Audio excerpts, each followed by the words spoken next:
I find this rather weird. Usually February, even though it's the shortest month, always goes by really slowly. This time it actually went by as fast as it should have. So, it was really a lot of little things that happened this month. One of them, I got my nails done. This is something that I've been meaning to do for a while, but I was waiting to make sure I had them at the right length, and oftentimes they always end up cracking on me before I get the chance to be able to do this. And plus, a part of it was, well, courage. I was a little afraid, as, well, this is very obvious that something is different. But at the same time, I'm happy I did it. Although I will say I was hoping for the color purple, but it dried to blue. Oh well. I still like it. It makes me feel pretty. Now I should probably note that I did not do this myself. I have done nail polish once or twice before, but it never really came out that good, and it was just at a time when I was experimenting and didn't really want to show it off quite yet. So I actually went to a professional manicurist to do this. As soon as she got started, she put on her mask and I asked her, "Do you want me to put on mine?" To which she said, "Yes." This actually turned out to be a blessing in disguise because partway through I'm just ecstatic. I'm like, it's finally happening. She probably would have thought I snapped if she actually saw my whole face at that time. But I have a feeling she could probably tell how happy I was just from my eyes. People say that the eyes are the gateway into the soul. So I feel like you can kind of reveal yourself a little bit that way, even if the rest of your face is gone. It was also quite an ordeal, actually. There was a bit more to it, so obviously a lot had to be shaved down, and then the cuticles had to get pushed back. I'm not really too knowledgeable on this sort of stuff. All I know is that they also had to remove a lot of skin around the nails as well. I'm not really sure why, but I'm gonna guess that makes them stick out a little more, as well as just maybe growing in better. Like I said, I'm no expert. Other than that, I feel like this month has just been full of a lot of introspective. One of the biggest things is there is a Discord server I'm part of that I like to call part of the Alphabet Soup community. Now, the main reason I say Alphabet Soup is when I was going to junior high, everybody just knew it as LGB. There was none of the other letters.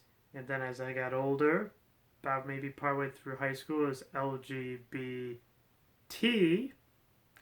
And then it seems like they just kind of added a letter here or there every year or so. So I figure just say Alphabet Soup. It's a lot quicker and I think it's a lot more inclusive. So anyway, this server has a lot of other trans people on there. And one of them posted this little joke, basically saying, hey, it's like hormones have the ability to make you pupate. You want to wrap up real cozy, like go into a nice sleep as your transformation happens under a happy sleep. And the whole time I'm just like, is this why I like hugging and cuddling so much now? And one of the other people put it into perspective for me, saying, you have a body that you actually want now. So the idea of stuff that makes you feel good makes you feel really good now. And I can honestly agree with that. I mean, there's times I'm just kind of like, I love how this feels. Which I guess is a sign that, yeah, I'm definitely trans. One of the other big things as well. So my coworker was reading this one book. It was called Are You Trans Enough by Mia Violet. I already did a review of the book on this channel already, so I won't dwell on it too much. But the main things that were kind of nice about it, well, it was nice how she started out the story. Started out at a young age, just seemed like every other little boy at the time, and I found that very relatable. I go back to early childhood, there weren't really a whole lot of signs. I mean, yeah, when I was really young, I loved the color pink, and I used to draw flowers. And whenever there were coloring assignments, I used to color in rainbows. And it was also a really nice sentiment with the title of the book itself called Yes, You Are Trans Enough. I feel like this is something a lot of people go through. I hate to say it's everybody, but probably a lot of people go through this. It's the idea of transitioning is almost kind of behind gatekeepers almost. The idea that you almost have to prove to others that you are trans, even though you kind of figured it out already, but it didn't seem like it was too big of an extreme. I know with my personal story, one of the biggest things is I had the desire to transition for a very long time. But when it first started, I was kind of fine with being a man, not like overly ecstatic about it, but I was just kind of okay with it. And then as I got longer and longer, I started to hate it. There's one chapter where she starts going over the idea of hormones. One of the first things she noticed was the idea that she had a different smell about her. It's hard to say if that's really something I experienced for myself, but I have noticed I feel like I don't have to bathe as much as I used to. Like, I don't stink nearly as much. I don't have, like, this general funk about me anymore. Although I still can sweat. It's kind of annoying on really hot days, but it doesn't really stink as much. And I've started to notice as well that I have like a more extended sense of smell now. Maybe I have like a deviated septum or something, but for the most part, I've rarely ever been able to smell very well, except for like really pungent smells or something I'm really focusing on. And even then, most of the time, it's a little stuffy due to allergies, being cold out, general sickness. There's a lot of things. It seems like a lot of things are starting to smell differently now. Like as I'm cooking spaghetti, for instance, there seems to be an odd odor that I have never smelled before. That I was honestly concerned that my spaghetti went bad. But no, it was perfectly fine. I guess maybe this is just what it actually smells like, and now I can tell this. I remember another thing as well was the idea of spoiled milk. I could never figure this out. But now I can tell you that, yes, this milk is still good. No, you should throw that milk away. I was never able to do that before. And it was also kind of comforting to hear that I wasn't the only one that started eating like an animal while starting hormone treatment. I mean, I had a rather high metabolism before starting, but afterwards it just kind of went. And now meals I used to make to last for like 3 days only last for about 1.5 now. I remember I even apologized to my mother. I'm just like, yeah, I'm paying for it this time. I want to apologize for basically eating you out of house and home the first time around. I think the thing I love is how she ends that chapter. To kind of paraphrase it, because she uses some words I rather not say. She states, oh my gosh, I'm a 27-year-old teenager. And, yeah. Pretty similar boat. The idea that I'm in my 20s and I'm going through puberty all over again. But like I mentioned in that review, the main thing that was interesting is hearing somebody else's take on it. It kind of made me think back of my own transition, my pitfalls, where I could have improved, where other things could have happened. And one of the biggest things as well, whenever I meet people that realize they're transgender in their teens, I was always very jealous of that. And the author came to the conclusion that she was transgender at the age of 13. really didn't go anywhere because the parents weren't accepting and basically said she was brainwashed. So it kind of put it in the perspective that knowing from a younger age doesn't necessarily always guarantee a better outcome. I know if I came out to my parents at that time, I'm pretty sure they would have kicked me out of the house. The last thing I have on this topic of introspection is the idea that, well, I've come to the conclusion that I'm also asexual. This was something I never really knew was an option, much like how I didn't really know transitioning was an option.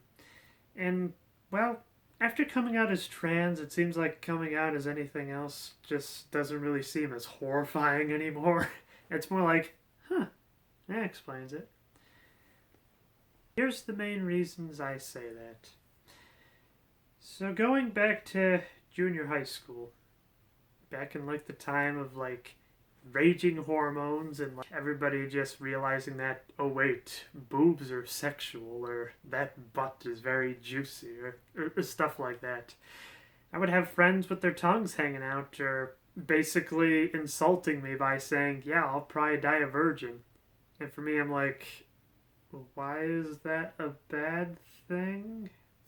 I still don't really know why that's a bad thing personally, but in terms of a social construct, it seems it's a way to prove your manliness almost. The more women you bag, the more women you dated or did all this other stuff with, the more manly of a man you were. And if you didn't have any, then you were a girl.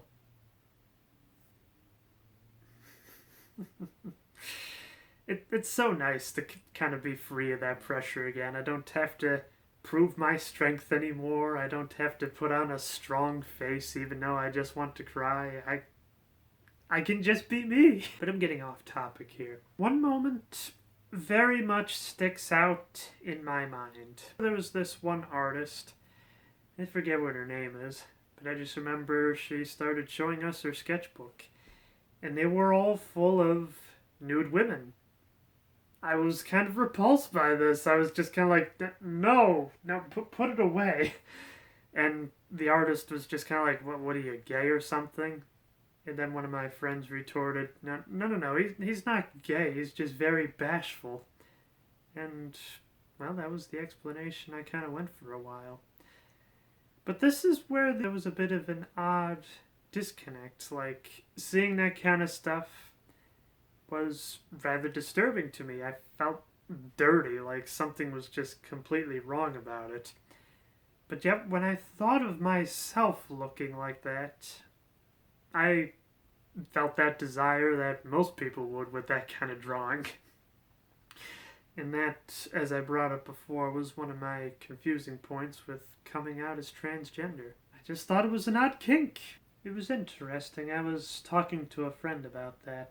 The main reason I wanted to talk with them, they're non-binary, is that they are also part of the A-spec, as they call it. They're a form of asexual, but not so much to the point where they don't feel sexual desire, but if there's a bit more of a relationship to it, then yes. I feel like I'm just going on way too many tangents this episode, so I apologize for that. I brought the story up to them, and they brought a rather interesting conclusion. The idea was rather repulsed by that kind of stuff because it might have been dysphoria. The idea that I wanted myself to look like that I just kind of turned it away because I was like insanely jealous or something like that. And as soon as they brought that up, there was just like a moment of like intense silence where I'm just like, you know, that somehow makes sense. Because like in public, as well as just seeing that kind of stuff in general, I was just very uncomfortable. And then as I'm going along transitioning, like I've kind of seen more raunchier stuff. Like if you've ever seen The Mystery of Mammo, there's way too many tits in that movie to count, but I didn't really find that uncomfortable when I watched it, and that was after I came to the conclusion I was transgender. I was a little jealous that mine weren't as big as some of them, but that's a completely different aspect right there. And then another thing about being asexual is I've just never really felt sexual attraction to somebody. Like, I've been around a lot of people that it's just kind of like, oh yeah, I'd like to hit that, or ooh, oh, and I'm just kind of like, she's pretty. That's a nice shirt. That's about all I've got. For the most part, all I just had was aesthetic attraction. I never really felt the desire to have sex with anybody. And then people talk about the idea of having sex after being in a relationship for a while. This I just can't see myself doing. From what I've gathered, bear in mind I've never been on a date before in my entire life, it seems like a romantic partner is somebody that you get to know on a level better than you've known any of your other friends before. You get to share your deepest, darkest secrets. They become like your greatest friend that you've ever had. Somebody who can stick with you through thick and thin, know all your faults, and still accept you. And I feel the idea of having sex with a person like that kind of dragging them down to the role of a sex toy rather than just as a fantastic human being. And yeah, that's my basic thoughts of sex right there. I also view sex in the idea of like having $1,000,000. It's something that, yeah, I'd love to have sometime in my life. But if I never get it, I won't really feel like my life was wasted because I never got it. This one's actually a lot longer than I anticipated, so I'll end with this last little tidbit. So I had my blood test results back, and now I'm back to normal levels. There's a few theories as to why my levels were so high. The first was the time I was taking the medication. After I was told I didn't have to fast anymore, I would normally take the medication with my breakfast, and because the medication was in my system, it could elevate the numbers a lot. That, and the other thing I started to notice as well. So with my regiment, I have another hormone I take known as progesterone. The instructions say not to take the estradiol and the progesterone together. So if I'm having dinner, I have my salad, wait a little bit, and then have the progesterone. There were a few times I would often maybe double dip into the progesterone. And it could be possible that maybe I was accidentally overdosing and that's why my levels were sky high. However, now I figured out a system to only just take one every day. And, well, I feel a lot better. Usually after I took the progesterone, I'd feel kind of lightheaded or almost high, sort of. Now, well, there's a little bit of horniness in there, but nothing too extreme. And I hear those are major side effects of those medications. But yeah, there was a lot I covered in this video. So if there was more that you would like me to go into, feel free to ask me in the comments. I can be a lot more wordy and descriptive there, as well as a little less filtered. Until next time, be yourself, no matter who that is.